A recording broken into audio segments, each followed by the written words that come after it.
Pues seguimos en este es el cuarto estudio sobre orando, la Biblia, orando conforme a la Biblia. Los textos de entrada son nuevamente en Juan 14. Por favor, hay tremendas controversias acerca de estos textos y como vamos a ver, no sé si en cuál domingo próximo vamos a seguir con este tema, pero aún más controversias acerca de otros textos relacionados con estos, en donde hay estas tremendas promesas, vienen aquí mismo, no los vamos a ver el día de hoy en este discurso en Juan, en estos mismos capítulos vienen estos textos, pero vean en 14:13, este tema que vimos creo que fue en el segundo sermón, todo lo que pidieres al Padre en mi nombre, esto haré. Y el fin que vimos hace 8 días, para que el Padre sea glorificado en el Hijo. Y por segunda vez, si algo pidieres en mi nombre, yo lo haré. Estas promesas que muchos las toman como un cheque en blanco, ya sabemos que no lo son.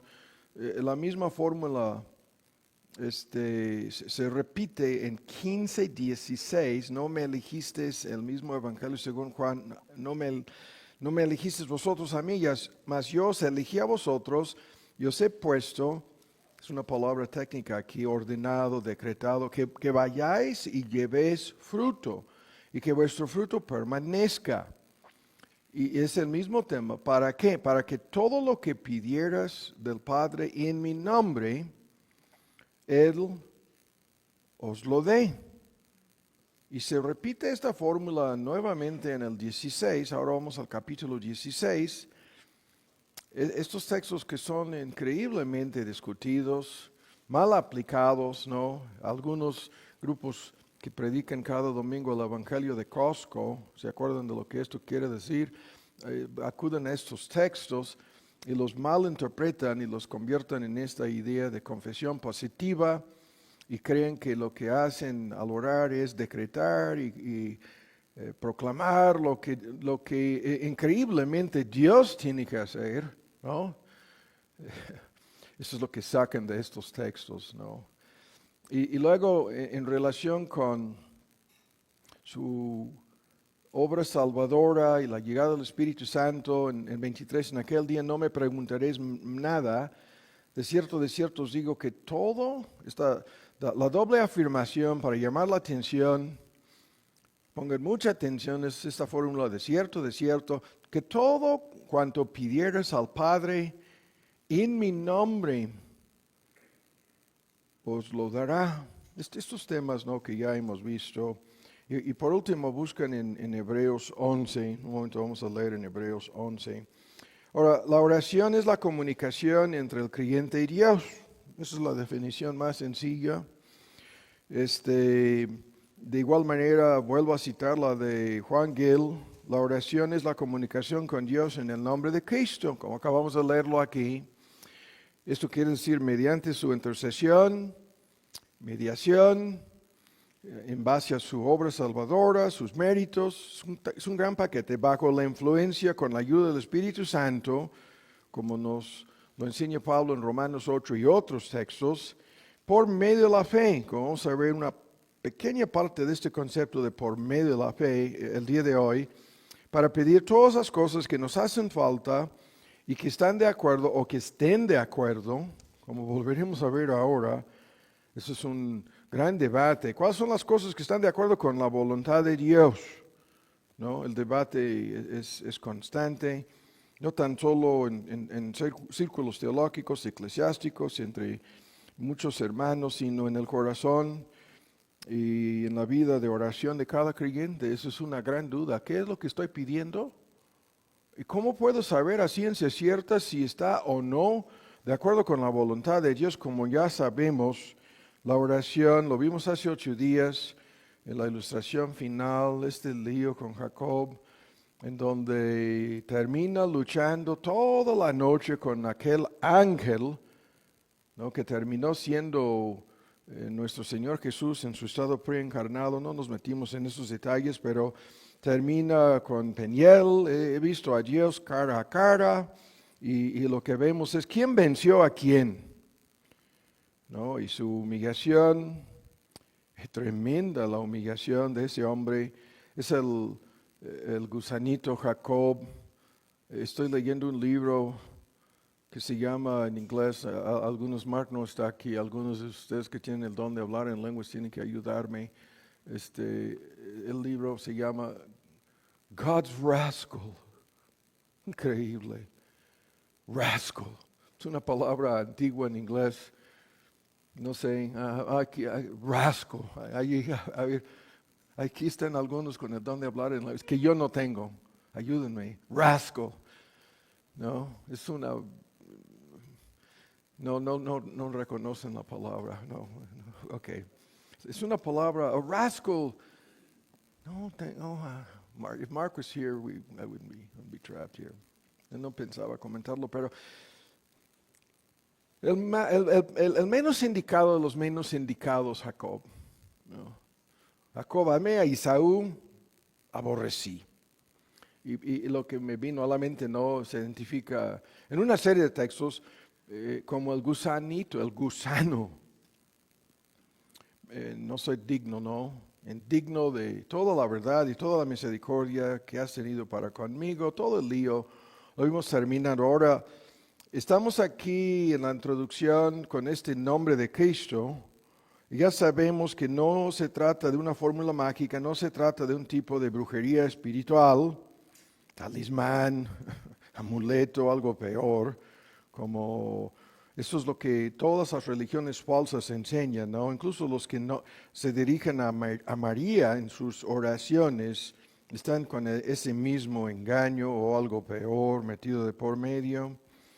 Y lo que sabemos es que este es el tema de Cristo como el único Salvador, el único mediador, el único intercesor. Incluso dedicamos todo un estudio a la obra intercesor. Ya cuando regreso no es tan solo Mérida, ahora es Motul, ¿no? Traigo nubes en mi mente. Esto quiere decir muchísimo, ya lo vimos, no hay otro nombre, no hay otro sacerdote, no hay otro sacrificio, no hay otro intercesor, no hay otro cuyos méritos, ¿no? Valen en este asunto salvo nuestro Señor Jesús. Y pedir en su autoridad es una parte crucial de este argumento y la idea que ya vimos, ¿no?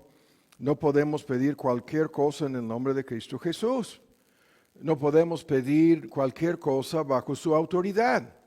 No podemos pedir cosas contrarias a la voluntad de Dios, cosas que no le agradan a Dios, cosas que no le glorifican a Dios. No podemos usar el nombre de Cristo en forma egoísta, pidiendo cosas no en base a nuestros propios intereses, propios placeres, dice Santiago. No podemos pedir cosas que perjudican a otras personas, ¿no? Este tema de los salmos, en donde el salmista está pidiendo el juicio de Dios en contra de sus enemigos, imprecatorios se llaman, no sé si esa es la traducción correcta al español, pero podemos pedir cosas que perjudican a terceros en el nombre de Cristo. Les pregunto, ¿no? ¿Podemos falsificar el nombre de Cristo, la firma de Cristo? ¿No? Como sucede en cuestiones gubernamentales en todo el mundo, falsifican el nombre de los de arriba para conseguir cosas no autorizadas. No, ya sabemos, pedir en el nombre de Cristo es un gran tema. Significa, como vamos a ver otra vez el día de hoy, orar conforme a la palabra de Dios, buscando tan solo la gloria de Dios. Y esta gloria de Dios está en 3 puntos aquí, si tuviéramos la flecha, ¿no? Buscar en base al nombre, los atributos, y vamos a introducir este concepto de pedir en base a las promesas de Dios, reconociendo que no merecemos lo que estamos pidiendo, reconociendo que es tan solo su autoridad, su autoridad soberana, lo que va de por medio en el asunto, reconociendo, ¿no?, que estamos pidiendo cosas que le agradan a Dios, que estén de acuerdo o que están de acuerdo con su voluntad, que son cosas merecidas de parte de nuestro Señor Jesús, no de parte nuestra, y el Padre está endeudado, entre comillas la palabra en deuda con Cristo, con sus méritos y sus derechos ante nuestro Padre Celestial en el misterio de la Trinidad. El Padre Celestial contesta positivamente todas las peticiones, acabamos de leerlo, presentadas en el nombre de Cristo, y esto lo hace para glorificar su propio nombre. Ahora, termina la introducción. Ahora vamos a discutir una pequeña parte de lo que comentamos hace 8 días. Aquí vamos a detenernos esto ya es la segunda introducción, con este tema de nuestros motivos en relación con lo que le estamos pidiendo a Dios.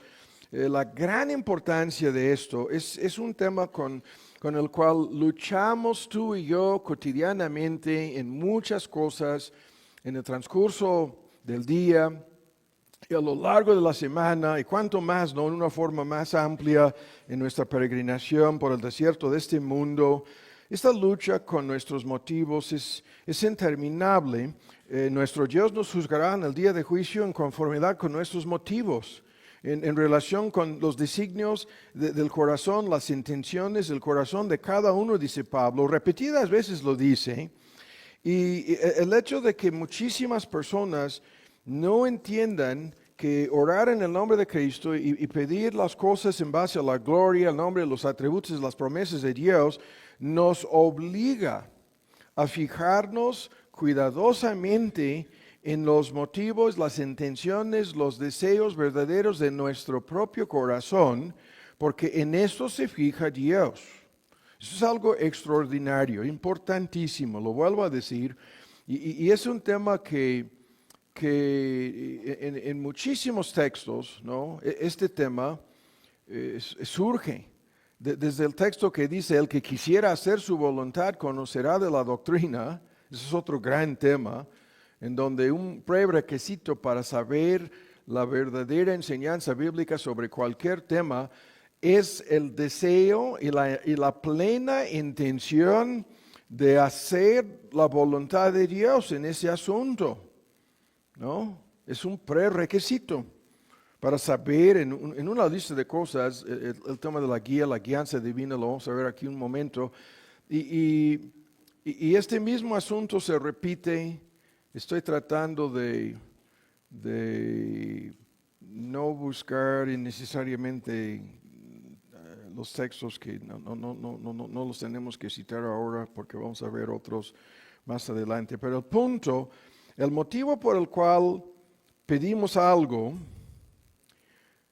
aquí la idea es muy amplia, ¿no?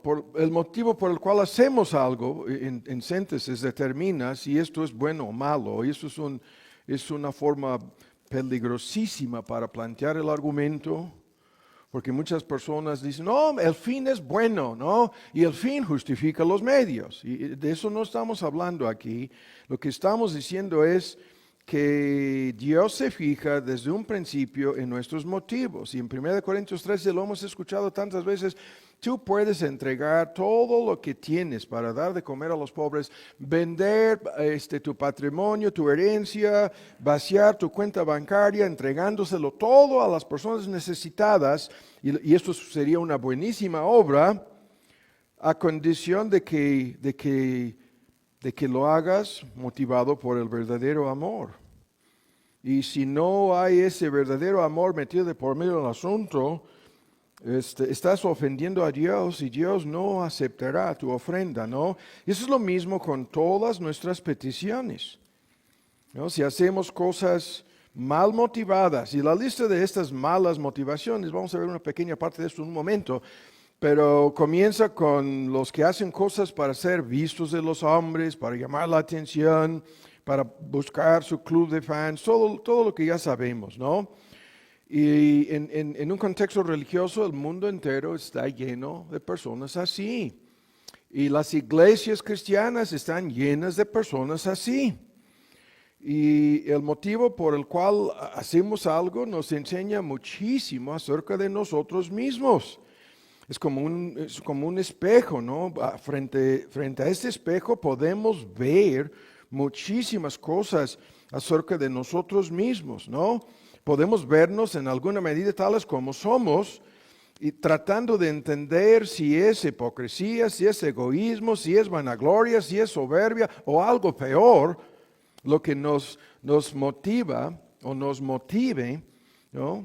a hacer algo o a pedir algo de Dios. El motivo por el cual hacemos algo es importantísimo, lo vuelvo a decir, porque esto a lo largo de nuestras vidas es lo que nos anima y nos sostiene cuando las cosas se vuelven difíciles, ¿no? Es este gran tema con Cristo mismo, enfrentándose con el Getsemaní y su propia muerte, y comienza a cuestionarse, ¿por qué voy a hacer esto? Y su respuesta en Juan 12, para esto mismo he venido al mundo, para glorificar, oh Padre, para glorificar tu nombre. Y el motivo por el cual hacemos algo determinará el cómo lo hacemos. Y este gran tema incansablemente a lo largo del Nuevo Testamento, hacedlo de ánimo, siempre así, como para el Señor, ¿no? Con tus ojos puestos tan solo en Él, tan solo motivados para agradarle a Él, ¿no? No tomando en cuenta los hombres, no buscando reconocimiento, aplausos, vanagloria, no, tan solo como para el Señor. Como si Él estuviera ahí, como si Él estuviera a tu lado, como si Él estuviera viendo lo que estás haciendo. En este caso, lo que tú le estás pidiendo, ahí está. Y el motivo por el cual pedimos algo es en muchísimos asuntos determinante. ¿Qué es esto? Determinará, ¿no? Lo que Dios hará, si recibiremos o no. Cuando Santiago nos advierte, es una mini fórmula que está en muchos otros textos, cuando les acusa a los creyentes en aquel entonces de pedir mal y no recibir lo que pidan, porque sus motivos egoístas, ¿no? Pecaminosos, estaban de por medio en el asunto. Y entonces su argumento en Santiago 4, la fórmula, estás pidiendo mal, yo lo convertiría en otra forma, estás pecando al orar así. Le estás ofendiendo a Dios, ¿no? Por los motivos que Dios conoce, ¿no? Y lo que está motivando tu petición, estás pecando en su contra. Estás falsificando el nombre de Cristo. Y este tema rápido, esta es la segunda introducción y en un momento vamos a ampliar este argumento. Pero hay muchísimas personas que oran, ¿no? Por lo menos de vez en cuando en sus vidas. Y los motivos que tiene la gran mayoría de estas personas, lo vimos el domingo pasado, su propia gloria, su propia honra, sus propias ganancias, sus propios placeres, el ego, el yoquerismo, el narcisismo. Y por naturaleza pidan así, porque no conocen algo más importante que sí mismos, que ellos mismos, que ellas mismas. No conocen intereses que van por encima, no, por encima del yo, no hay ningún interés aquí. Y cuando oran están buscando seguridad, ayuda, beneficios, prosperidad, la lista es interminable, incluso paz, incluso contentamiento y paz en sus corazones. Y obviamente siempre en algún sentido la felicidad está sobre la mesa, su propia felicidad está metida de por medio. Y la mayoría de las personas escuchan que viven en nuestro mundo, están buscando todo esto y aún peores cosas en el pecado. Buscan paz. En el pecado buscan contentamiento y felicidad. En el pecado buscan sus propios intereses, beneficios, seguridad, ayuda, lo que sea, pero pecando en contra de Dios. Y el pecado les ofrece, el diablo les ofrece Y el mundo esotérico, ¿no? Del inframundo del diablo se mete de por medio en esto. Y podríamos tardar media hora con las concupiscencias de la carne, de los ojos, de la soberbia de la vida y la gente enredándose en ese mundo en donde sus motivos son simplemente su propio egoísmo. No hay otra cosa. Y simultáneamente lo que nosotros estamos diciendo es que hay un sinnúmero de personas dispuestas a buscar todo esto de Dios. De ahí han surgido todas estas sectas que predican cada domingo la prosperidad. Su argumento: estás buscando en el lugar equivocado. No cuestionan ni lo que están buscando. Están buscando mal motivo. No, tus motivos son buenísimos. Como no conocemos a alguien más grande que nosotros mismos, algo más importante que nuestro pequeño ego, entonces tus motivos son buenísimos. Estás pidiendo mal porque hay que pedírselo todo en el nombre de Cristo, de Dios. ¿No? Así. Ahora, el punto aquí, tenemos que fijarnos cuidadosamente en nuestros motivos en relación con la oración. ¿Cuáles son los motivos metidos de por medio en tus oraciones? ¿No?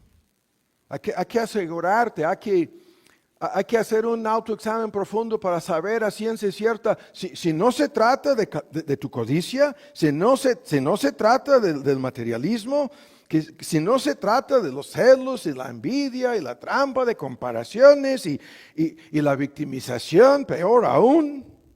Es un increíble número de personas que son víctimas de algo, de alguien, y en base a eso oran.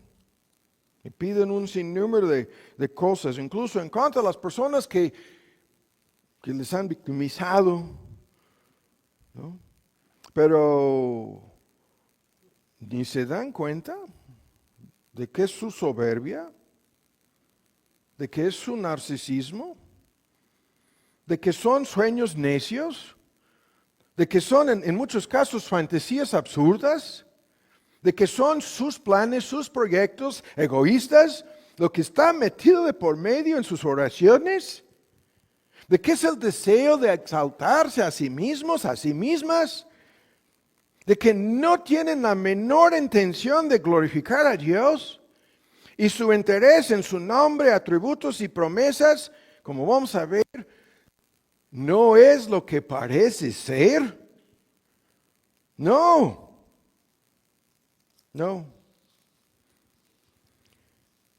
¿Y cuántos se engañan a sí mismos en un contexto religioso?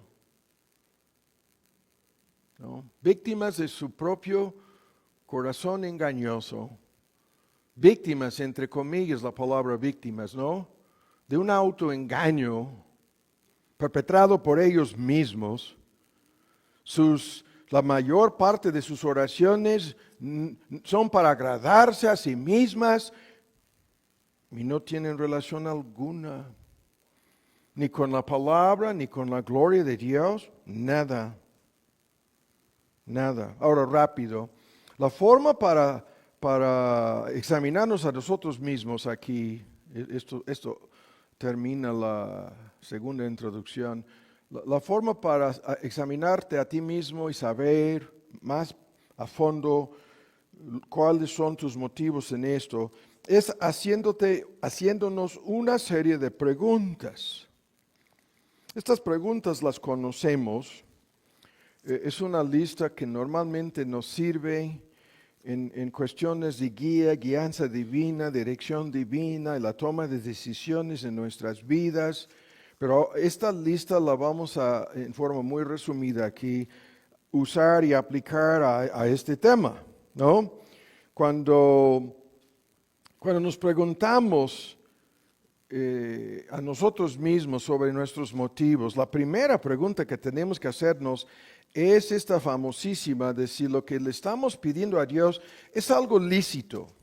Esta forma, esta palabra, esta fórmula, algo lícito, todo me es lícito, ¿no? La fórmula apostólica, que es también de mucho debate, no lo vamos a discutir. Algunos afirman que Pablo estaba tomando prestado lo que usaban algunos antinomianos y otros grupos en aquel entonces, abusando de la gracia de Dios, convirtiendo la gracia en lascivia, o sea, en un pretexto para pecar, pero eso no nos interesa. La pregunta, ¿todo me es lícito? ¿No? Es la primera cosa que tenemos que preguntarnos, si lo que le vamos a pedir a Dios es algo lícito o no. Yo acabo de insinuar en la primera introducción que hay una lista de cosas ilícitas, que no son lícitas, que no son correctas, que no son autorizadas, ¿no? Por la palabra de Dios. Y el argumento de Pablo, todo me es lícito, ¿no? La primera pregunta. Es increíble. No es, yo podría tardar aquí media hora. No es lícito buscar tus propios intereses, ¿no? En una lista tremenda de cosas, ¿no? Y comenzando con cuestiones económicas, increíblemente, incluso cuestiones económicas. No es lícito casarte con cualquier persona, creyente o no creyente, eso es lo de menos. Lo que cuenta es el amor. No, esto no es lícito. Y así comienza. No vamos por ese camino. De tantas cosas ilícitas, ¿no? Lo que estamos diciendo es, no es lícito usar el nombre de Dios, el nombre de Cristo, la palabra de Dios, los atributos de Dios, las promesas de Dios, para pedir egoístamente nada. Cero. Nada. ¿No estamos negando que es lícito pedir por nuestras necesidades legítimas? Claro que sí. No estamos negando que es lícito pedir la ayuda de Dios en un sinnúmero de circunstancias en la vida. Eso no lo estamos negando. Y a la vez lo que estamos diciendo es, ¿no? Hay que tener mucho cuidado al contestar estas preguntas. ¿No? Si es algo prohibido, es la mejor forma para entender por la palabra de Dios algo prohibido. ¿Y cómo te atreves a pedírselo a Dios? Te lo prohíbe en su palabra. Y créanme, estoy apenas en la segunda introducción y no vamos a desviarnos aquí con ese es un gran tema, que no creo que sea difícil de entender.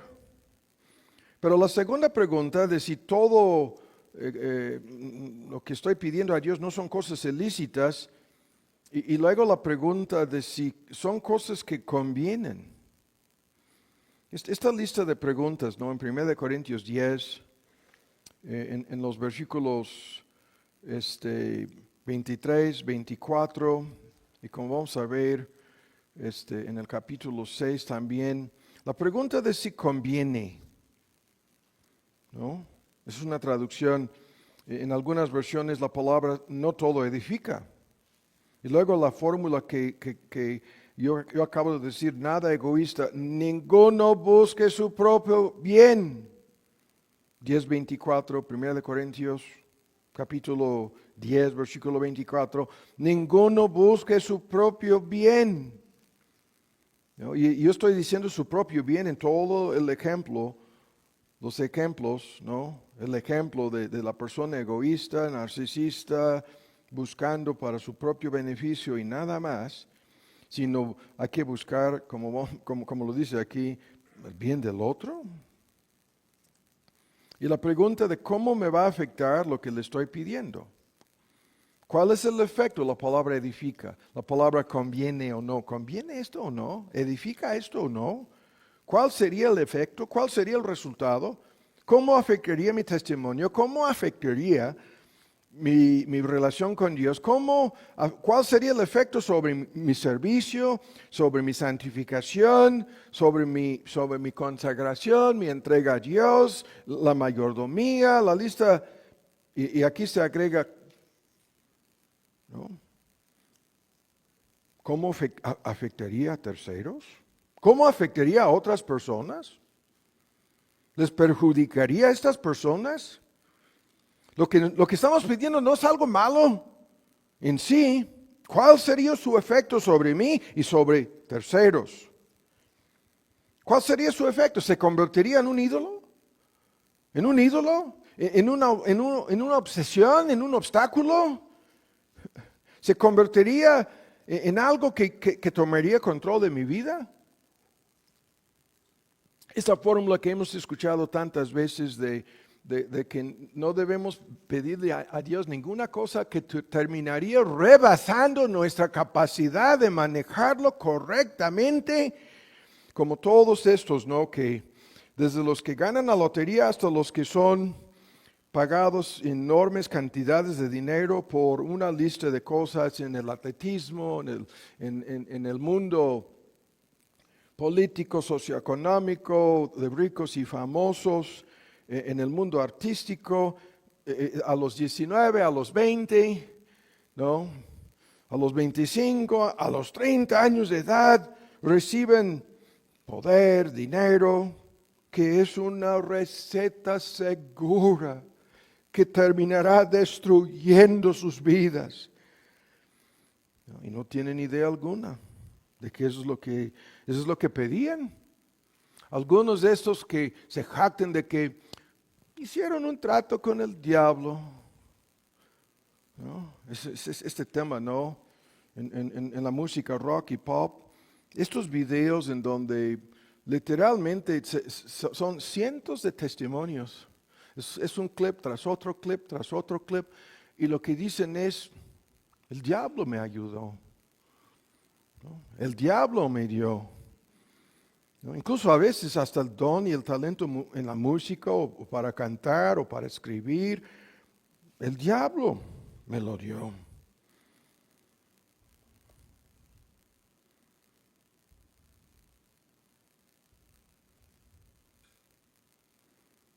Increíble.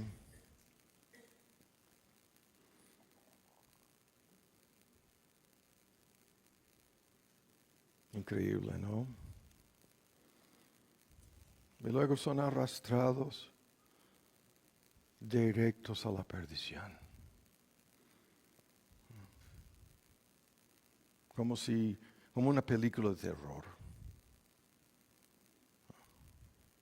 Como si fuera, y en muchos casos termina en posesión demoníaca. Arrastrados por sus propios deseos, por sus propios motivos, ¿no? ¿Dispuestos a hacer hasta un trato con el enemigo de sus almas? Claro que sí. Ese trato lo hace cada persona en conversa, en alguna medida, en alguna forma. Es todo el mundo a cambio de su alma. Es todo lo que el mundo nos ofrece a cambio de la perdición eterna de nuestra alma. De la boca de Cristo, la explicación de lo que sucede, ¿no? Y lo vuelvo a decir, yo no estoy en ningún sentido diciendo que es ilícito pedir por nuestras necesidades legítimas, como vamos a ver, por el cumplimiento de increíbles promesas de Dios en nuestras propias vidas. Eso es lo que Dios quiere. Quiere glorificarse a sí mismo, cumpliendo con su palabra, cumpliendo con sus promesas en tu vida, en mi vida, en nuestras vidas. Quiere que seamos útiles, quiere bendecirnos, quiere usarnos, quiere transformarnos.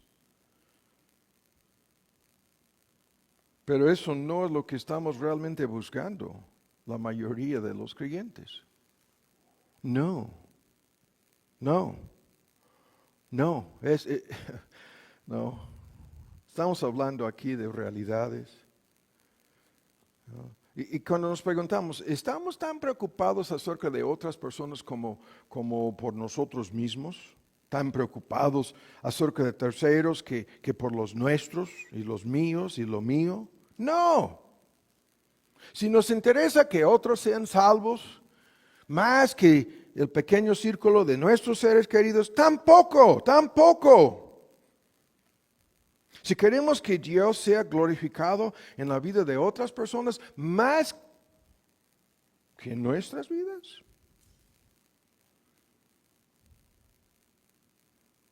¿Qué tipo de preguntas son estas?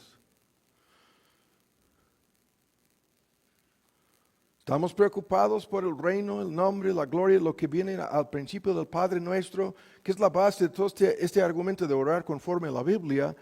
Primero el nombre, ¿no? Primero los atributos, primero la gloria de Dios, primero el reino de Dios, primero la voluntad de Dios.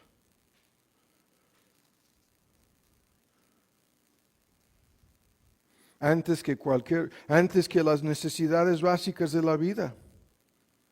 Antes que el pan cotidiano, antes que el perdón de nuestros pecados incluso, en el orden del Sermón del Monte, el Padre Nuestro lo pone en ese orden.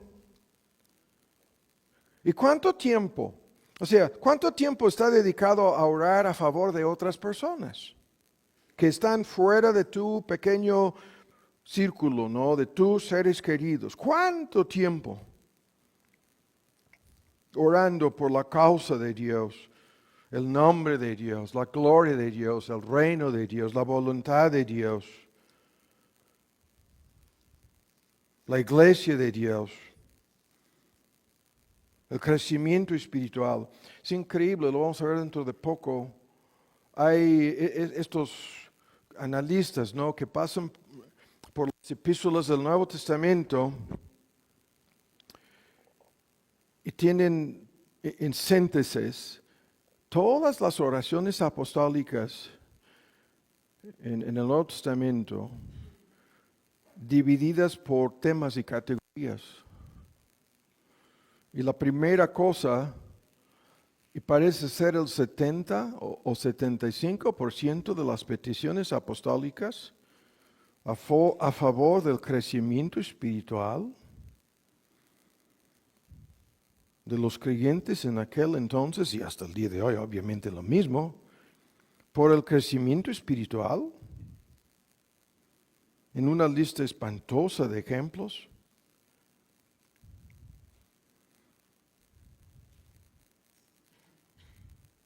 Esto viene en primer lugar. Y luego, para extender el reino, la obra evangelística, la gran comisión, el segundo punto en estas oraciones. Y tan solo una pequeña, muy pequeña lista de ejemplos en donde piden cosas en relación con necesidades básicas.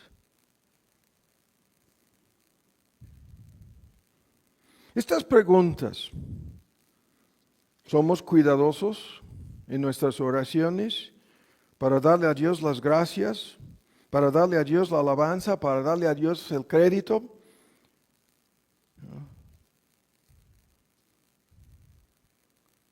De todas las misericordias, de todas las bendiciones que hemos recibido de sus manos, cuidadosos o ingratos.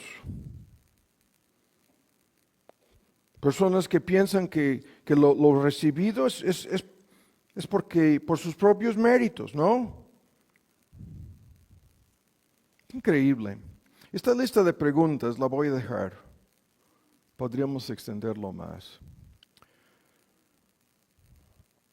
Ahora, en nuestro texto, les dije en Hebreos, ¿no?, al principio de este sermón, en nuestro texto en Hebreos, lo que vamos a discutir en parte el día de hoy, en el tiempo que nos resta aquí, está basado en este texto. Hebreos 11, por favor. Y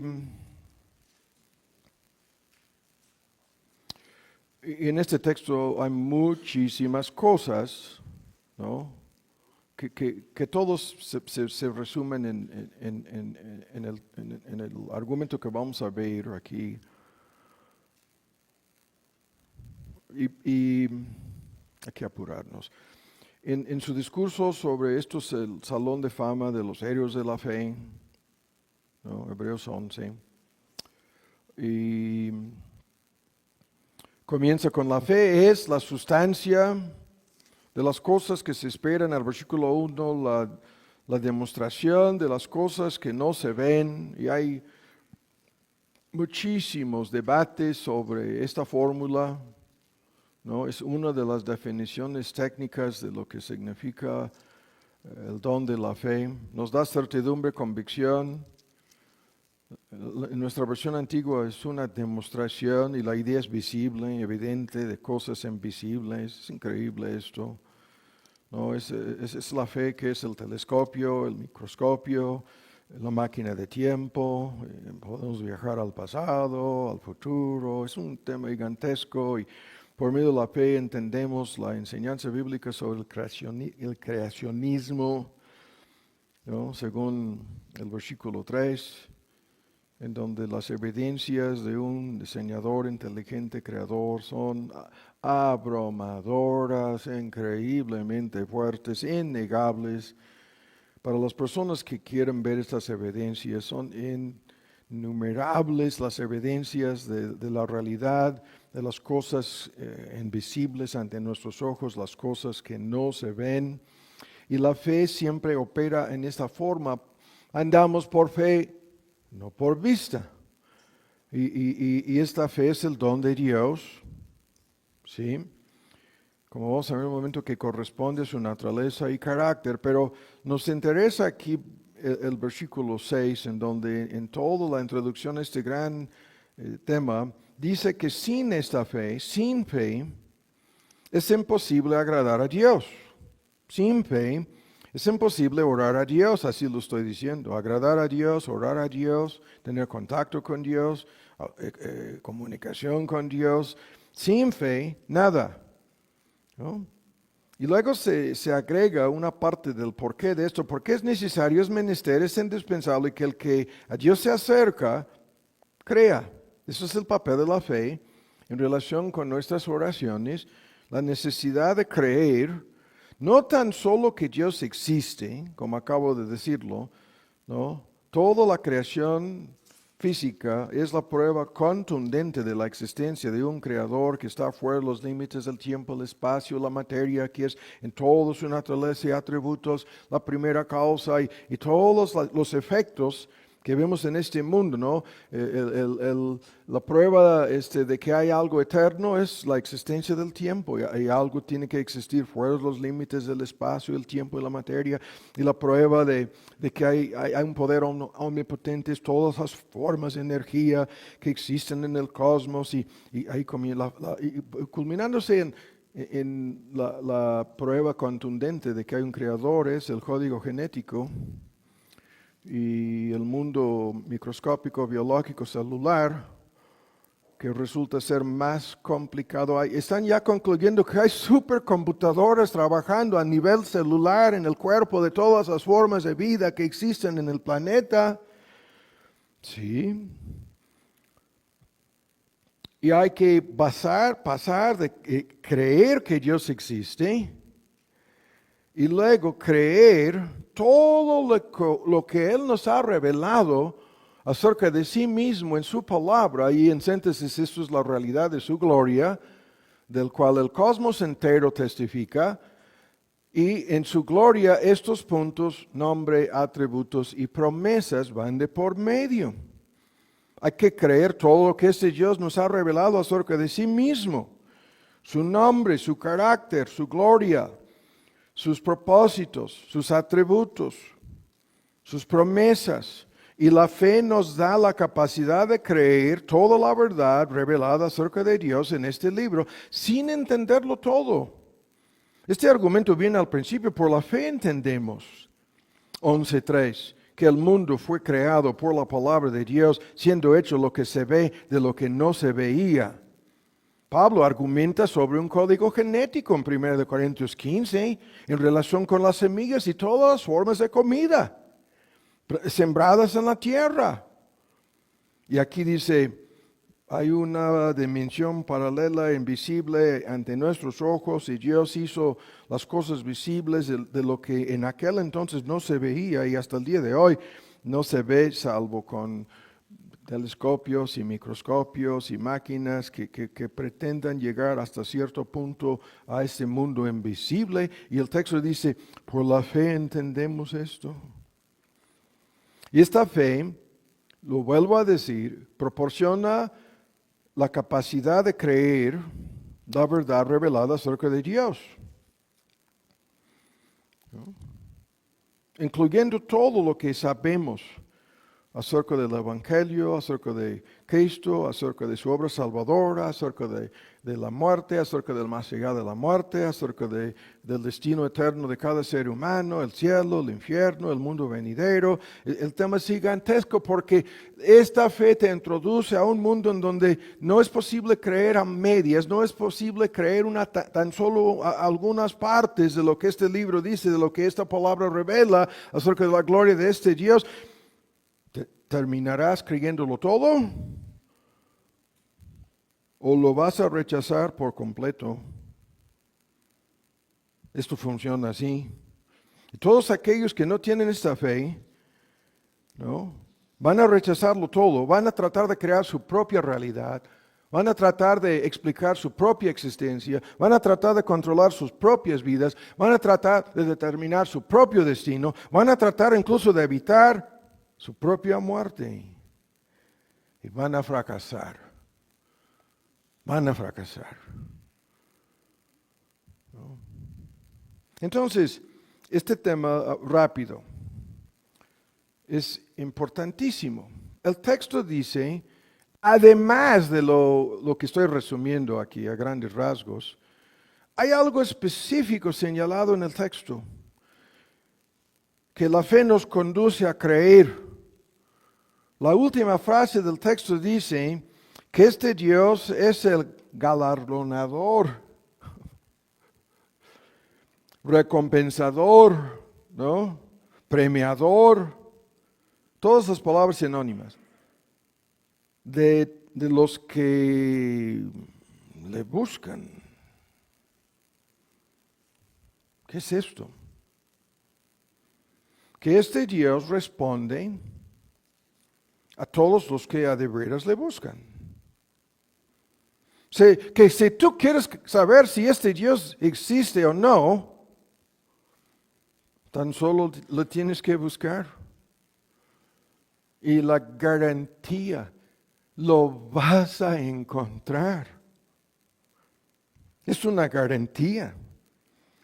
Y la fe nos proporciona esta capacidad, ¿no?, de buscar y encontrar a Dios. Así comienza la vida cristiana, ¿no? Así somos convertidos. Y los elementos en esta fe, siempre en la misma fórmula: creer, confiar, entregarse, doblegarse, ¿no? En el contexto del Evangelio, creer lo que la Biblia revela acerca de la persona y obra de Cristo, confiar el 100% en su obra salvadora para recibir el don de vida eterna. ¿Qué tipo de promesa? Así comienza la vida cristiana. La persona convertida se acerca a Dios invocando, según Pablo, todos los que creen verdaderamente en Él terminan invocando a su nombre, entregándose a su señorío, creyendo el Evangelio, la promesa de vida eterna, de salvación eterna. Somos salvos a través del don de la fe, que es la obra de la gracia de Dios en nosotros. No es de origen humano, no es algo autofabricado. No, nadie se convence a sí mismo de esto. Somos convencidos por Dios.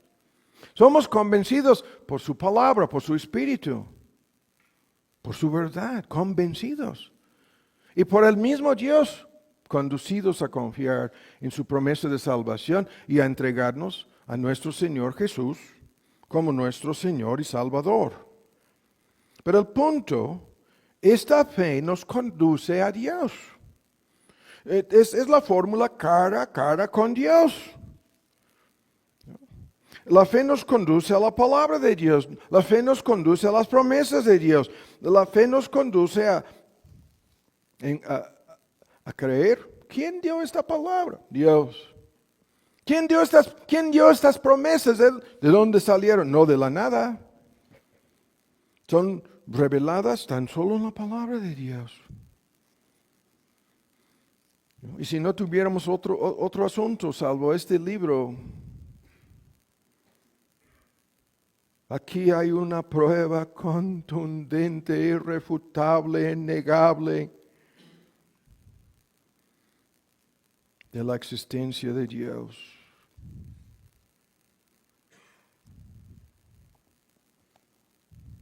Y cuando nos preguntamos acerca de este asunto, ¿no? De por qué todo esto está relacionado con la fe, hay que comenzar de nuevo aquí. Hay una tremenda, larga lista de textos que dicen que para orar a este Dios, ¿no? Acabamos de leerlo aquí, hay que hacerlo por medio de la fe.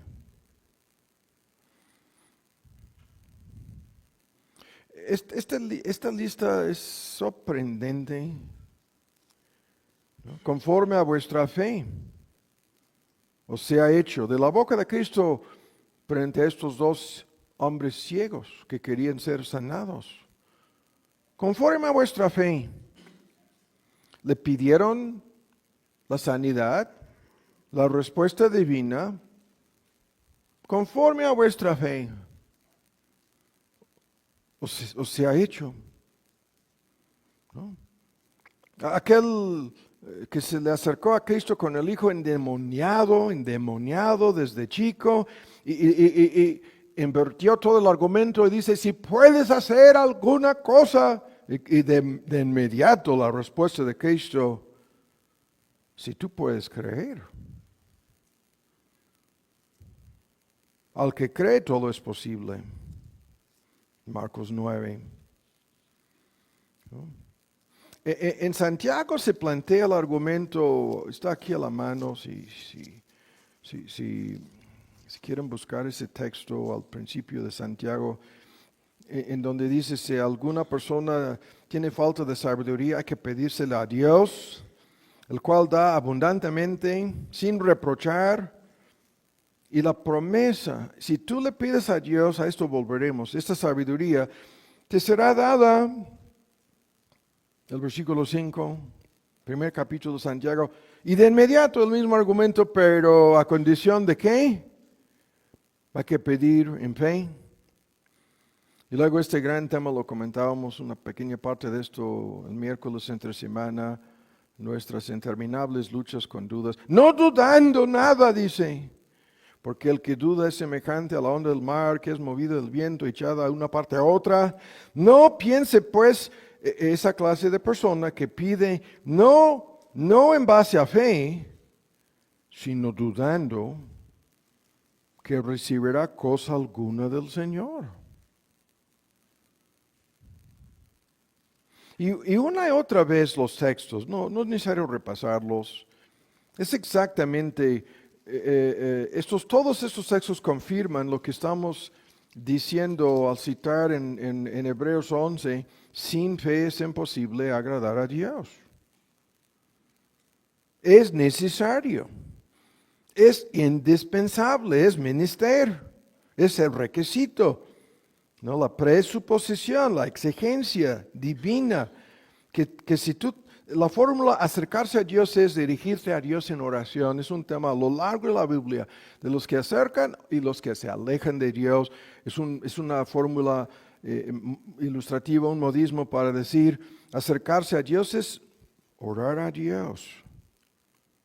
Hay que creer que este Dios existe y que es el Dios glorioso que se ha revelado a través de por lo menos 12 o 14 nombres en el hebreo del Antiguo Testamento, cada uno de los cuales, hablando de estos nombres, se relacionan con su naturaleza, su carácter, sus atributos, y sus promesas.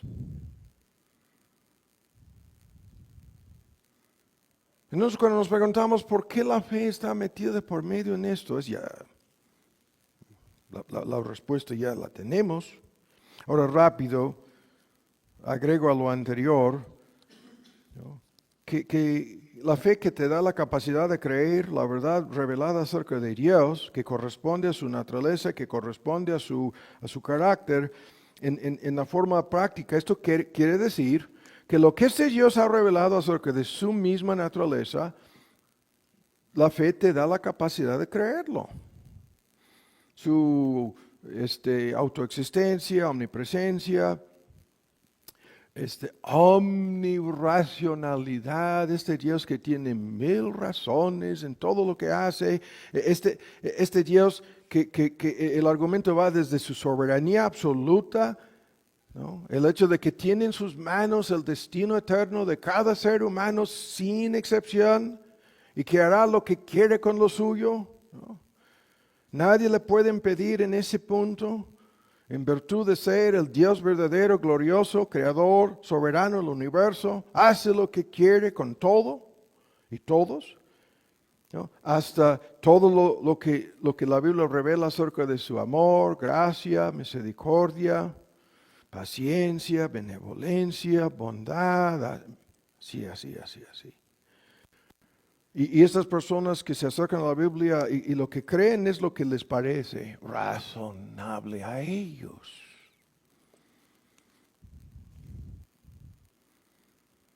¿No tienen fe? Estos que nos dicen, no, yo no creo en la predestinación. La Biblia está llena de la doctrina de la predestinación, de que este Dios hizo todo conforme a un plan. ¿Qué tipo de Dios sería si no existiera desde un principio un plan? Y la predestinación simplemente lleva a cabo el plan. No, yo no creo en eso. Entonces no crees en Dios, ¿no? Tu Dios está sujeto a cambios, caprichos, ¿no? Y este debate sobre la pregunta de si Dios tiene emociones o no, los que niegan eso, no, es porque no, para ellos emociones significarían cambios en Dios. Oh, por favor. Esto es lo que enseñaron los filósofos griegos en el mundo greco-romano. Eso no es lo que enseña la Biblia. Este Dios tiene emociones. ¿Qué es la ira de Dios? ¿No? ¿Qué es el amor de Dios? Si no hay un elemento emocional en esto, lo que nos quieren decir es que para que este Dios no esté sujeto a ningún cambio, es inmutable, esto lo creemos. Lo reducen a un robot. Títere, no, robot. Increíble. Esta fe nos conduce a creer aun cuando no podemos entender. ¿No? Y los que dicen, no creo en la soberanía de Dios porque creo en la responsabilidad humana, no pueden armonizar las cosas.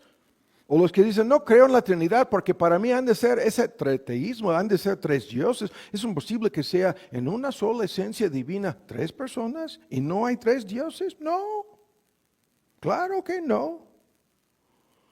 O todas las sectas no tan solo antitrinitarias que no creen en la divinidad de Cristo. No es posible que se haya asumido una naturaleza humana perfecta, sin pecado, sin que dejar de ser Dios.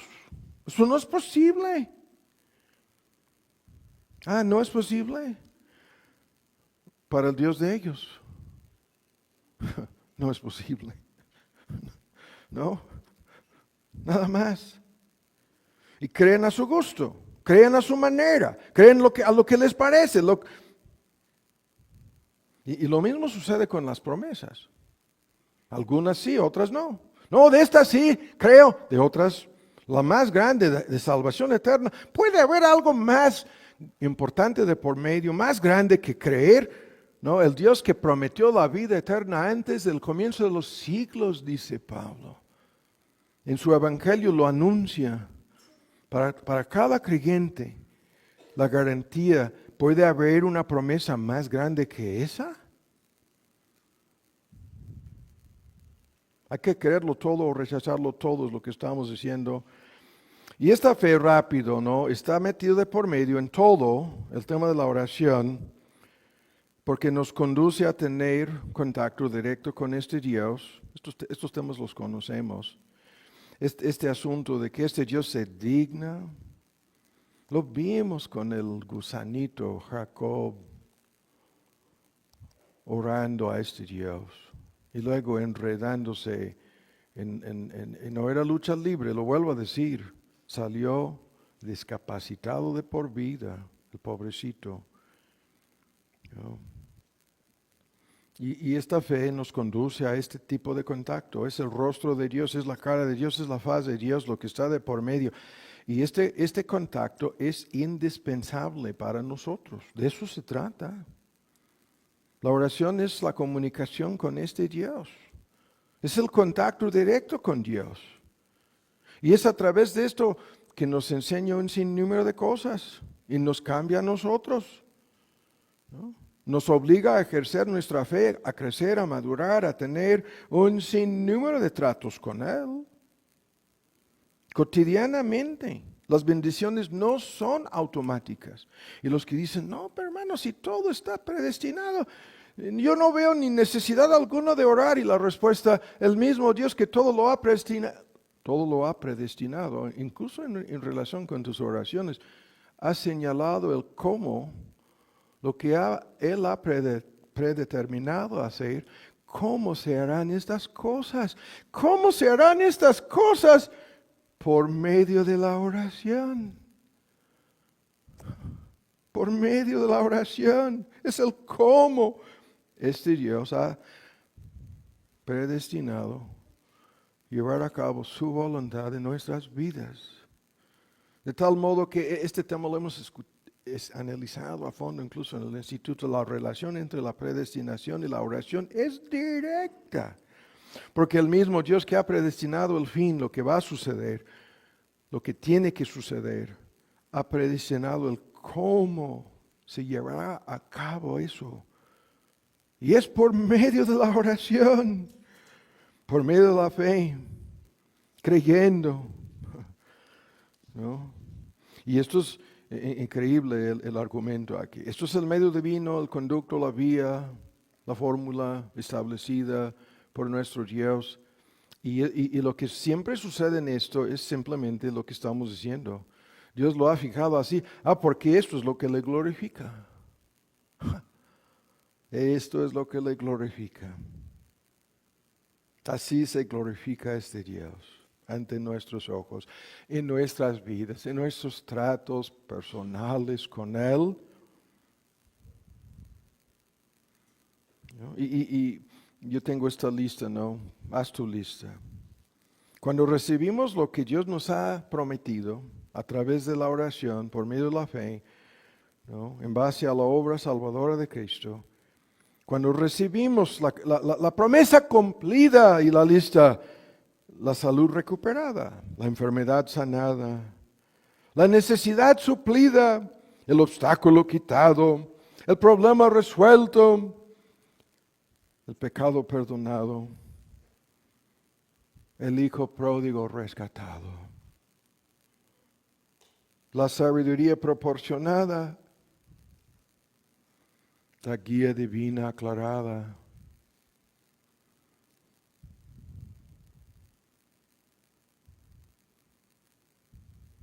Tan solo a Dios le damos la gloria, las gracias, el crédito, la alabanza. Tan solo a Él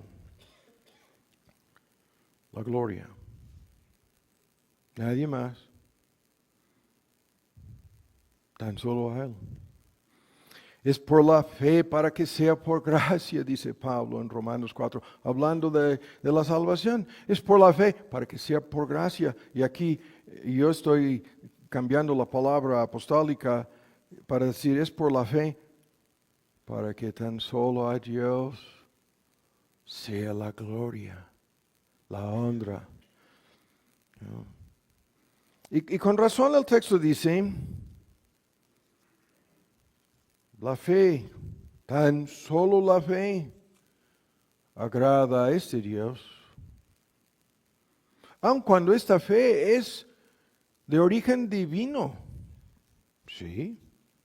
Aun cuando esta fe es su don, la capacidad de creer y confiar y entregarse, es el don de Dios, sí, para que Él sea glorificado.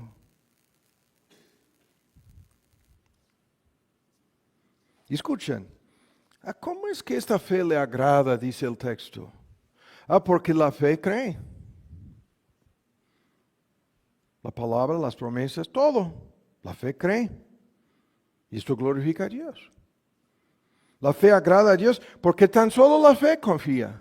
Esta lucha interminable con obstáculos, impedimentos, cosas que parecen ser imposibles, dudas, cuestionamientos, vacilación, titubeo. Nada de esto glorifica a Dios. No, es confiando. Y entregándoselo todo a Él. ¿No? Sometiéndonos a su palabra, sometiéndonos a su voluntad. Nos comprometemos con este Dios, con su palabra, con su juramento, con su promesa, con su verdad. Y lo que va de por medio, de principio a fin en el asunto, su propia gloria. No la nuestra, su propia gloria. Y la fe le agrada a este Dios porque arriesga todo, se lo entrega todo, aferrándose tan solo a su palabra, tan solo a su verdad, aferrándose, arriesgando todo, mirándole tan solo a Él, clamándole tan solo a Dios y esperando tan solo en Él.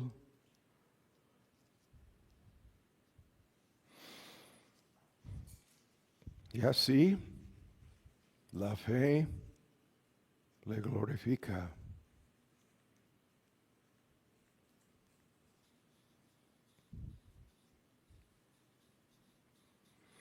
La oración depende de la fe. Es la confesión de necesidad, es la confesión de dependencia, es la confesión de incapacidad, de impotencia, de debilidad de nuestra parte.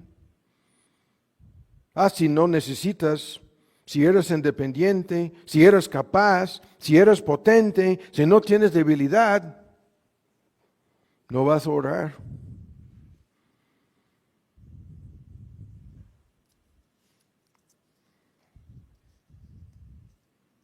Por eso una de las palabras más usadas para describir la oración es clamar. Clamar a Dios, invocar a Dios, suplicar a Dios, pedir a Dios. Y la lista por ayuda, socorro, la misericordia, gracia.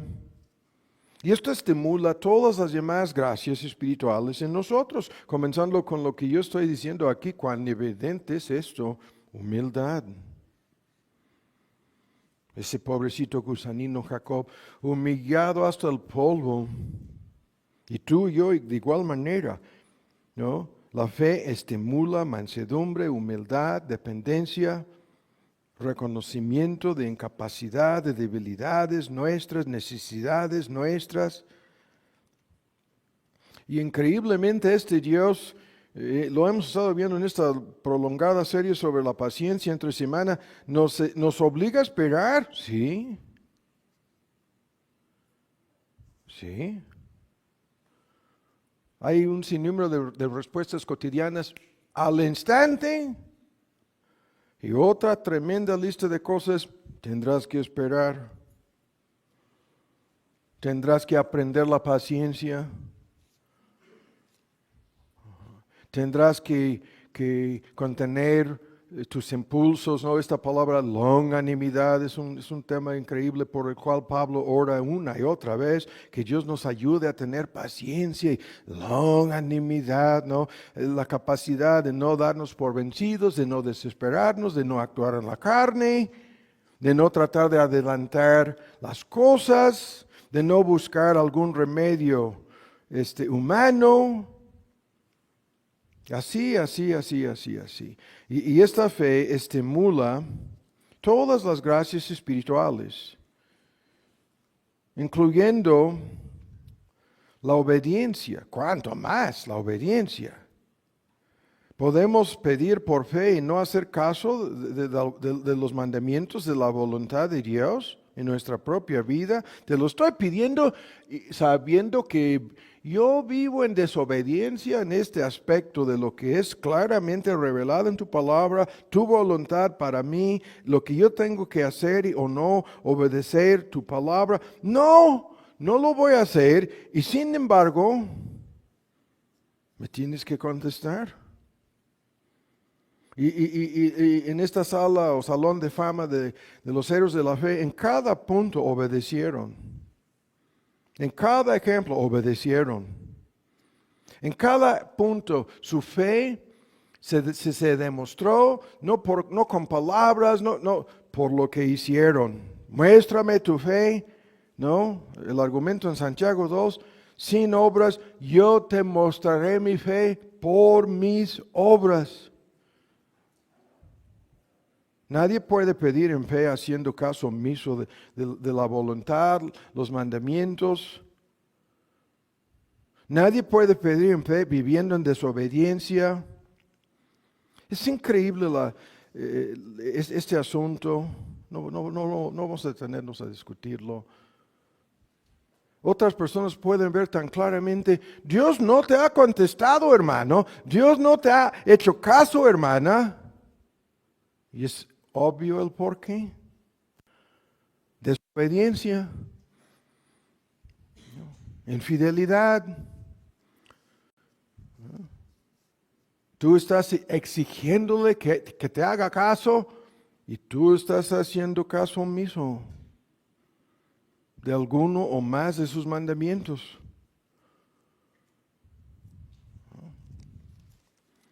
Y la gente que, esto no es nuestro tema el día de hoy, pero la gente que dice, no, esto hermano me suena como obras y me suena como legalismo y me suena como, a mí no me importa como,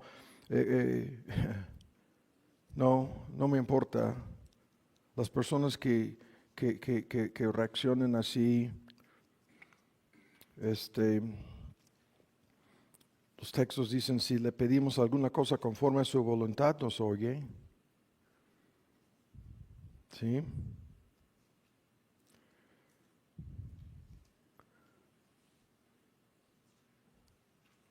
Y luego se agrega a eso, que sabemos que nos oye porque le obedecemos. No vamos a ver los textos, están en Primera de Juan. Hablan claramente de esto. De igual manera como el Sermón del Monte, el Padre Nuestro, cuando la petición sea hecha tu voluntad. ¿Qué es esto? La fe quiere que se haga la voluntad de Dios. Es lo que estamos pidiendo. Estamos afirmando que queremos que esta voluntad divina se haga, que sea hecha, que sea realizada, que sea efectuada. Estamos diciendo incluso amén, así sea, al pedir por la voluntad de Dios en algo, la voluntad soberana. Estamos reconociendo que esta voluntad existe, que es por encima de la nuestra, que es buena, agradable, perfecta, según Pablo en Romanos 12, y nos estamos sometiendo a que esta voluntad de Dios se haga en nuestras vidas. De otra forma es imposible pedir, sea hecha tu voluntad. Estamos pidiendo por nuestra transformación, nuestra obediencia.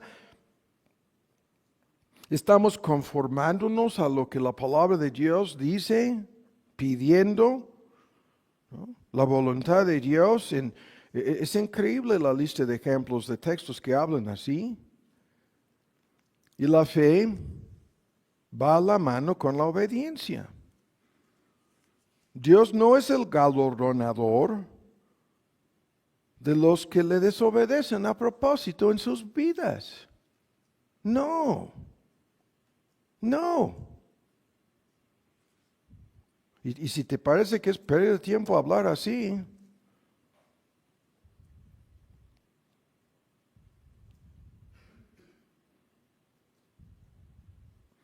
no vives en el mundo real.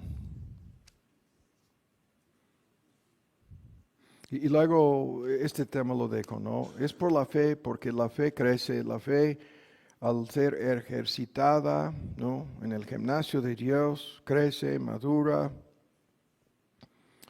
y se fortalece, superando obstáculos, quitando impedimentos, ¿no? Obedeciendo, muchas veces en cosas sin entender, ¿no? La fe es fortalecida con cada respuesta, por la necesidad que sea, ¿no? Por el pan cotidiano, ¿no? Por bendiciones en la familia, la lista es interminable, salud, salvación, al pedir a Dios y recibir cualquier respuesta. Nuestra fe crece, nuestra fe madura, nuestra fe es aumentanos la fe, la petición, ¿no? De sus mismos discípulos. Ahora, el sermón fue, y esto sucede a veces, tomó un curso que yo no esperaba aquí.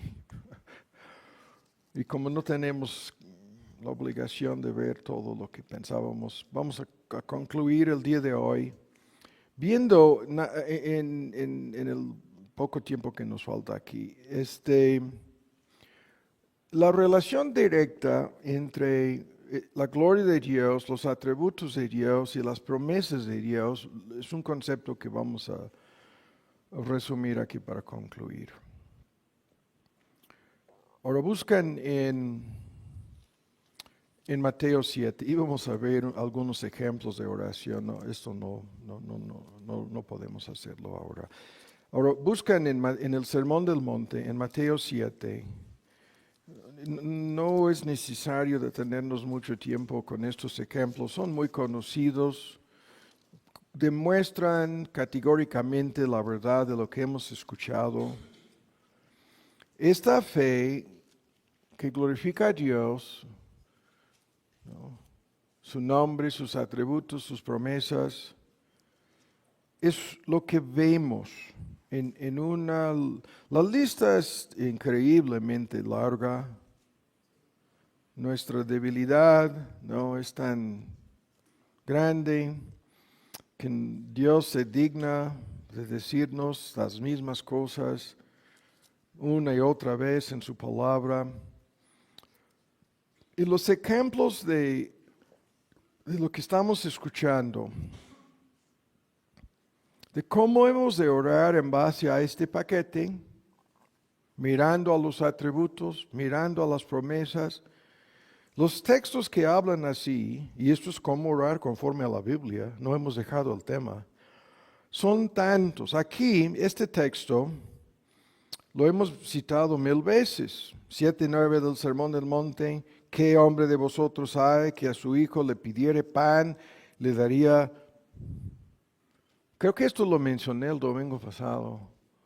Se me acercó antes del culto el hermano que amablemente me presta uno de estos cada año y me dijo, quiero ver tus dientes. Tú dijiste que se te rompieron, ¿no?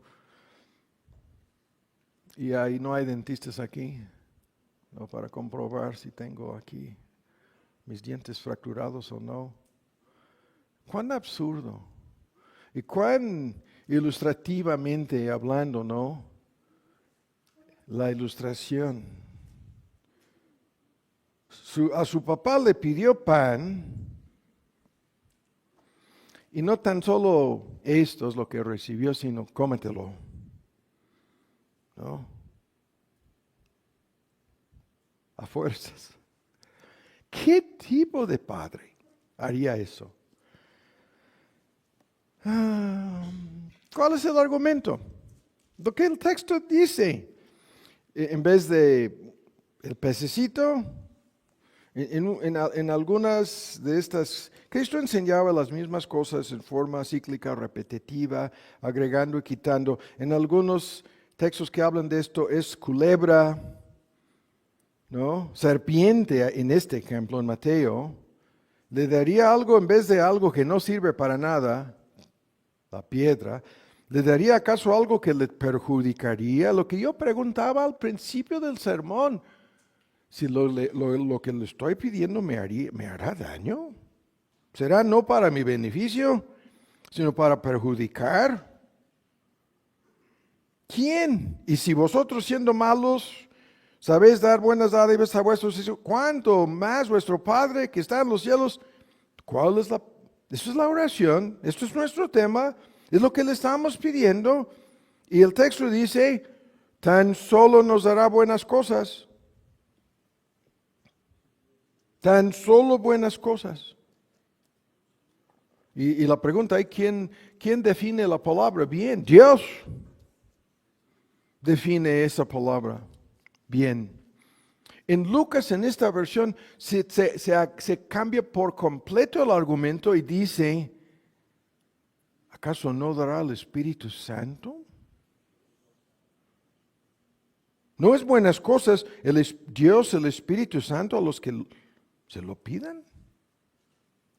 ¿Les dará el Espíritu Santo?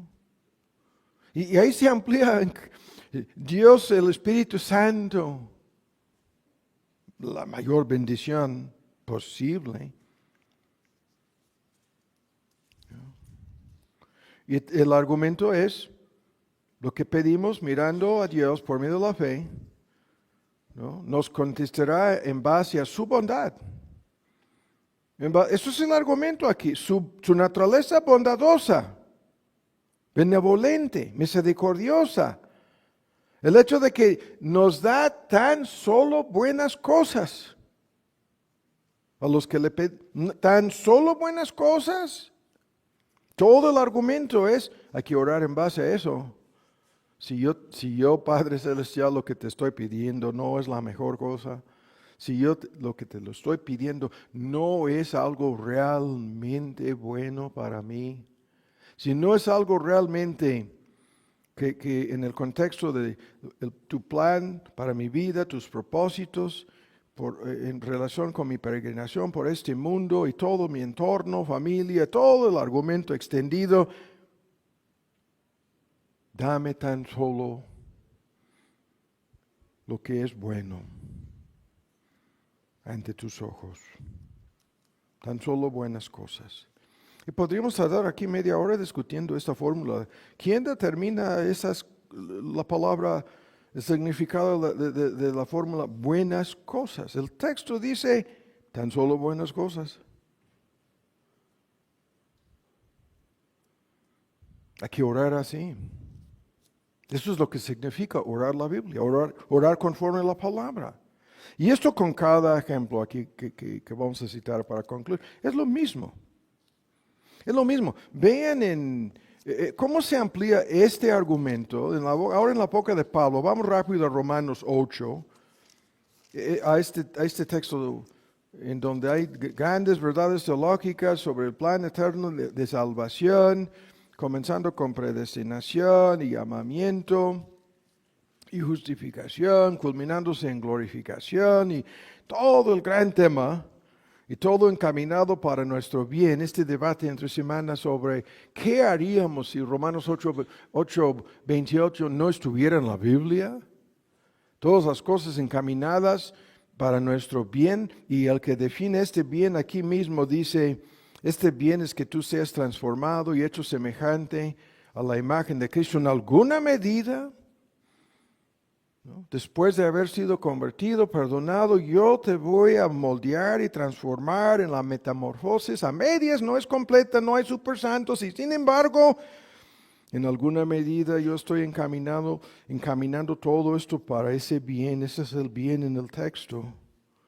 Y a este argumento se agrega Vean en 31, ¿qué diremos a esto? Si Dios por nosotros, ¿quién contra? Vamos a volver a este argumento terminando la contraparte, ¿no? de la gloria, el infierno. Hay algo espantoso aquí, con Dios en contra de cada persona en conversa. Nunca está a su favor, aunque no lo comprenden ahora, es lo que van a vivir eternamente.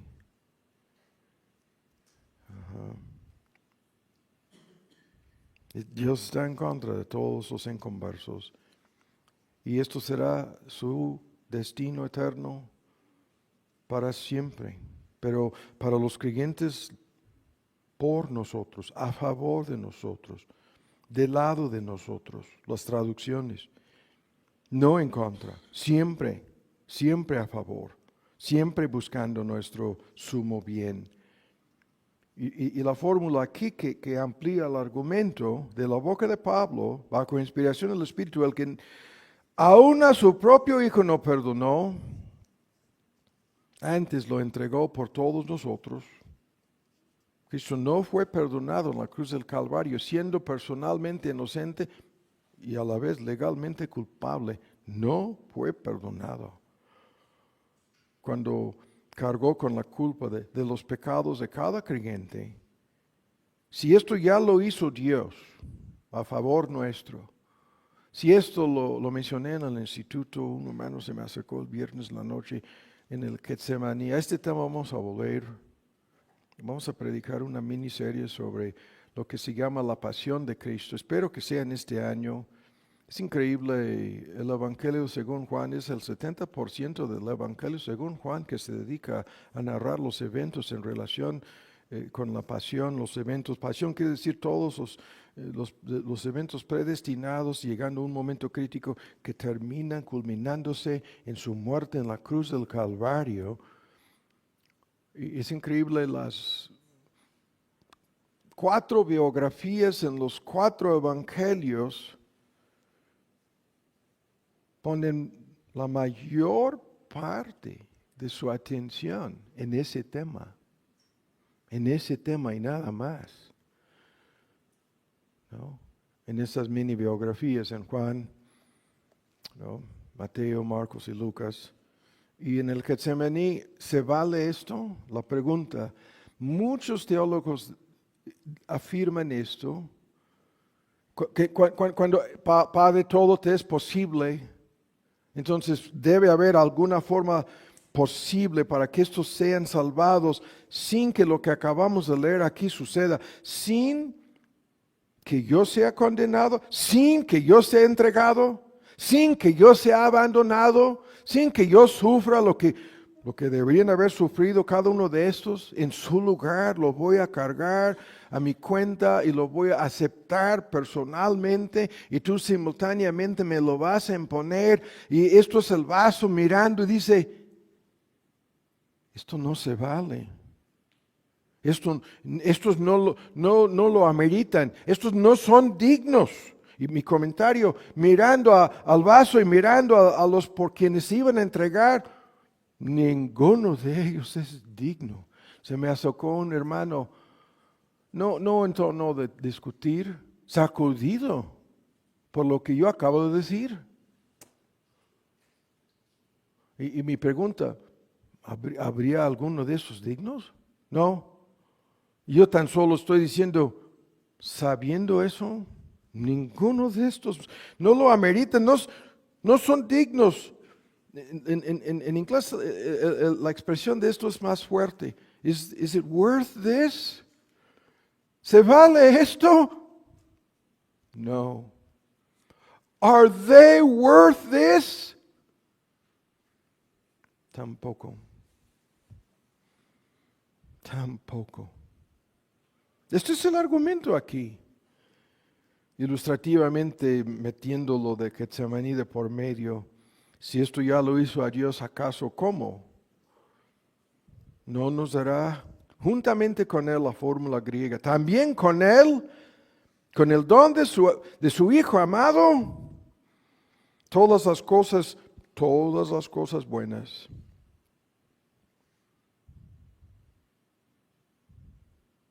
Todas las respuestas a nuestras oraciones están incluidas en todas las cosas.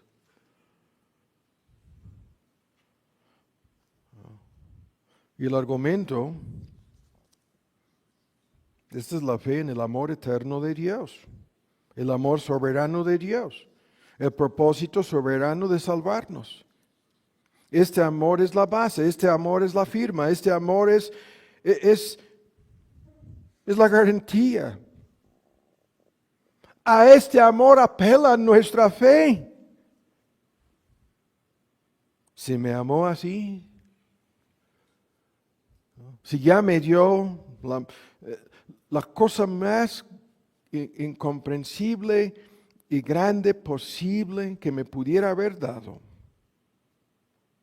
el don de su Hijo amado en mi lugar, todo lo demás es menos, comparativamente todo lo demás, comparativamente nada, no es nada, todas las demás cosas.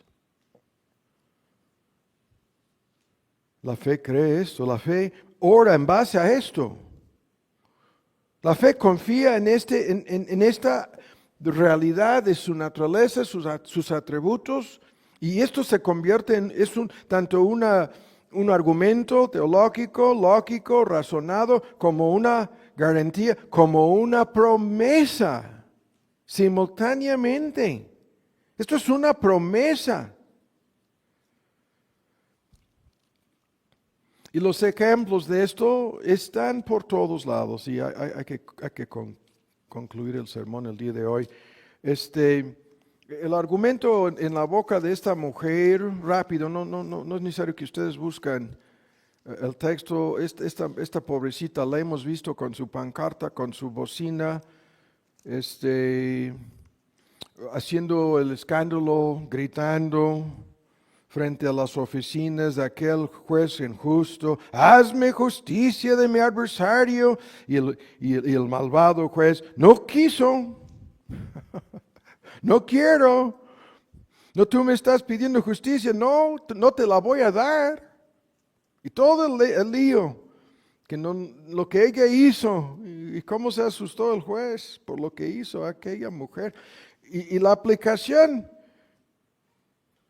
¿no hará justicia Dios a sus escogidos que le claman a Él, le claman de día, de noche? ¿No les hará justicia? ¿Qué es esto? La conclusión de una parábola que dice: es necesario orar siempre, no desmayar. Es necesario orar siempre y no darse por vencido. Porque si tú le estás pidiendo a Dios que haga justicia, y hay que tener mucho cuidado con esto. ¿No? ¿Se acuerdan, no? De que el creyente tiene estos lentes, gafas, anteojos especiales, ¿no? Uno de un lado, la lente dice, ¿qué es lo que dice? Misericordia. Y esta misericordia significa: no he recibido lo que yo merezco, sino misericordia. Y la lente que dice gracia. Y ¿se acuerdan de esta ilustración? Yo tengo, cuando voy encontrando mejores ilustraciones, las tengo que repetir una otra vez para que la gente comprenda. Y con la lente que dice gracia, he recibido lo que no merezco, lo que no puedo ganar ni comprar con todo el dinero en el mundo. Entonces, en muchos casos, antes de pedir justicia, lo que hemos de pedir es esta misericordia y esta gracia a favor de otros, no simplemente justicia. Pero el texto dice: los defenderá pronto, presto, justicia instantánea, aunque les obliga a esperar. ¿No? nos obliga a esperar esta justicia. ¿No? El juez justo de toda la tierra no ha de hacer lo que es justo. De la boca de Abraham, frente al dilema de Sodoma y Gomorra. Una fila, ¿no? Una espada de dos filos. Estaba pidiendo misericordia por Sodoma y Gomorra. Dios libró a unos cuantos creyentes, el pobrecito Lot, y aparentemente sus dos hijas, y hizo justicia con todos los demás.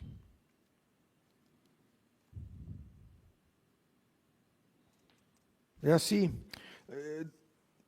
dejo los ejemplos, ya los vamos a dejar. Y vamos a discutir una parte del tema de las promesas, pero no lo vamos a hacer. La lista de ejemplos está por todos lados, volveremos a ver algunos. Y concluyo simplemente con este concepto de sus promesas, ¿no? Sin la promesa divina no hay una base para orar respecto a nada. Sin la promesa divina, la oración es presunción, necedad, fantasía o algo peor. Porque la verdadera fe nos conduce a creer estas promesas. ¿No? Y estas promesas, es increíble la lista de textos, grandísimas, preciosas, se aplican a la totalidad de nuestras vidas. Las promesas por todos lados, en relación con necesidades temporales, en relación con cuestiones espirituales, y cuanto más en todos sus asuntos eternos, tremendas promesas. Y por medio de la fe oramos a este Dios basándonos en sus promesas. Y nuestro argumento es el más sencillo. Haz conforme a lo que has dicho. De la boca de David. Dios renovando el pacto con David, y lo escucha David, una lista de tremendas promesas. Lo único que dice David, hazlo conforme a lo que has dicho. En 2 de Samuel 7. Y es lo que hacemos. Así oramos conforme a la Biblia. ¿No? Analizando, lo vamos a ver en una forma resumida. Esto no es necesario extender mucho esta miniserie, pero terminamos con un solo texto. Estas promesas de Dios, con este tema empezamos, con este texto terminamos. 2 de Corintios 1, este texto lo vimos la semana pasada. Todas estas promesas se centran en Cristo. Así con eso podemos concluir. Todas estas promesas son cristocéntricas. Se centran en nosotros, sí, pero tan solo pasando por sus manos,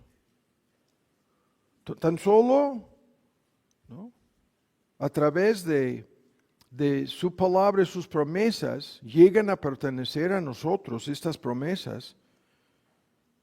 Y encuentran ¿qué dice el texto? Es un tema extraordinario.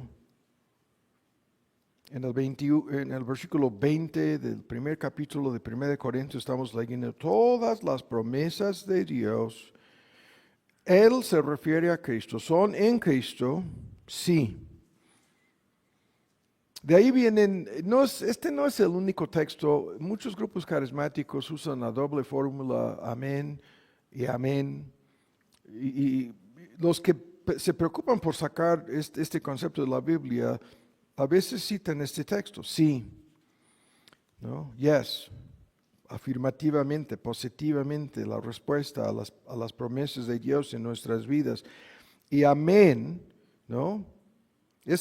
Algunos dicen, esto es el Padre y el Hijo, ¿no? Y otros dicen, es el Hijo, ¿no?, intercediendo por nosotros, presentando nuestras peticiones ante el Padre Celestial en su obra intercesora que vimos hace unos domingos. Así sea, porque Cristo confirma, Cristo cumple, Cristo garantiza, Y Cristo realiza estas promesas en nuestras vidas, como lo vimos comenzando. Esto es lo que significa orar en el nombre de Cristo. Y cuando dice esto, se agrega lo que hemos estado alegando aquí. ¿Por qué es así esto? Porque esto glorifica a Dios. Se cumplan todas estas promesas tan solo a los que están en Cristo, tan solo a los que le pertenecen a Cristo, tan solo a los que fueron comprados en la cruz del Calvario por la sangre preciosa de Cristo. Se cumplen estas promesas en sus vidas por medio de Cristo. Y estas promesas son increíbles. No vamos a dar la lista aquí. ¿No? Son increíbles. Aquí tengo una mini lista. Todas las cosas encaminadas a bien. No te desampararé. No te dejaré. Nunca. Mi Dios suplirá todo lo que os falta conforme a sus riquezas en gloria por medio de Cristo Jesús.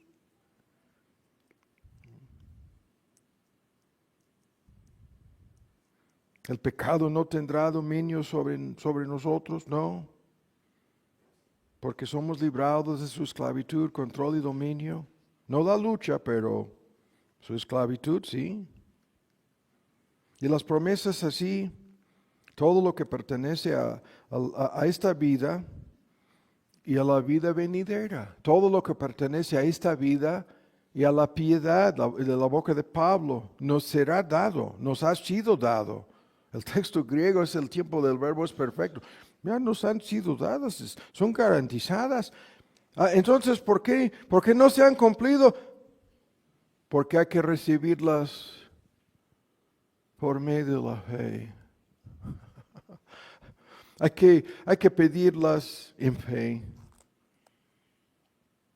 Hay que suplicarlas directamente del que hizo estas promesas.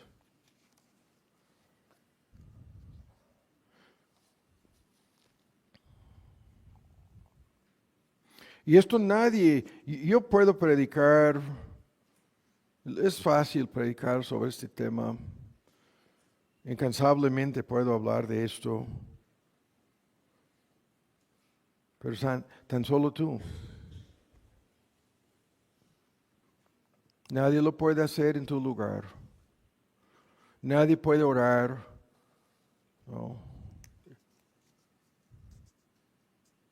No, yo no voy a orar.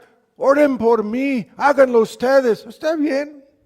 A este tema vamos a llegar. ¿En dónde entra este asunto de orar los unos por los otros? Intercediendo los unos por los otros. Pero lo que estoy diciendo es, si tú no estás orando por tu propia cuenta, si tú no tienes este acceso al trono de la gracia de Dios, si tú no tienes entrada a su presencia, si tú no tienes el derecho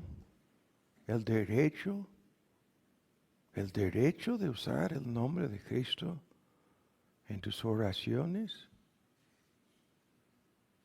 nadie lo puede hacer por ti, nadie lo puede hacer en tu lugar. No. Y es increíble. Chat de oración en la iglesia, personas pidiendo mil cosas, a veces, no es siempre así. Y luego la duda, ¿no están orando por su propia cuenta?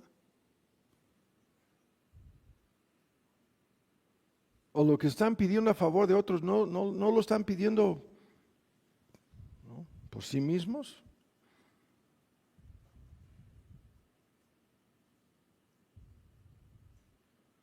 La vida cristiana comienza cuando una persona, bajo convicción de pecado, consciente de su necesidad, incapacidad, culpa, peligro y condenación, se pone de rodillas invocando a Cristo.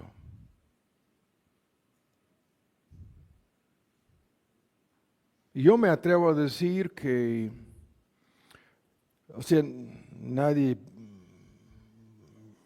es creyente si no haya acudido a Cristo así, ¿no? Todos los que invocan el nombre de Cristo como Señor y Salvador, la promesa divina, serán salvos. Y nadie lo hace sin creerlo. El mismo argumento en Romanos 10 lo dice. Pero yo me atrevo a agregar aquí, ¿comenzamos la vida cristiana así? Sí, todos, sin excepción. Dios no tiene hijos mudos, no tiene ninguna persona realmente, ¿no?, convertida a Cristo. Estos que no oran, no son creyentes. Punto. Es imposible. Ser creyente y no orar, ¿cómo?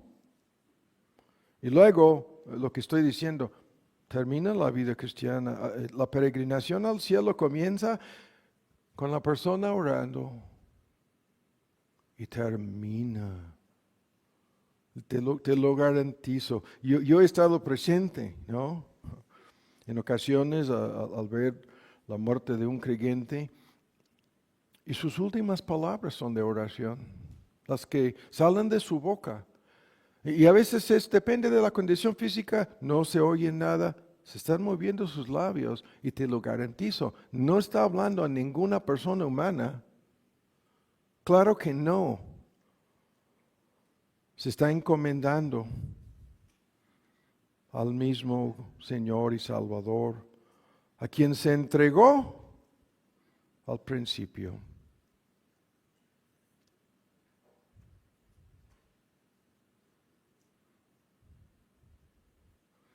Y cuando abre sus ojos al otro lado del río de la muerte, es un abrir y cerrar de ojos, es instantáneo, un menos de milisegundo el texto bíblico, el traslado. No.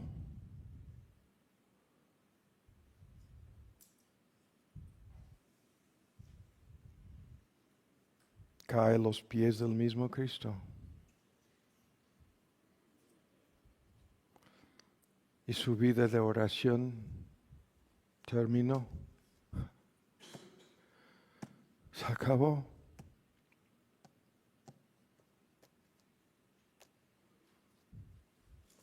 Ya no anda por fe. Ahora es por vista.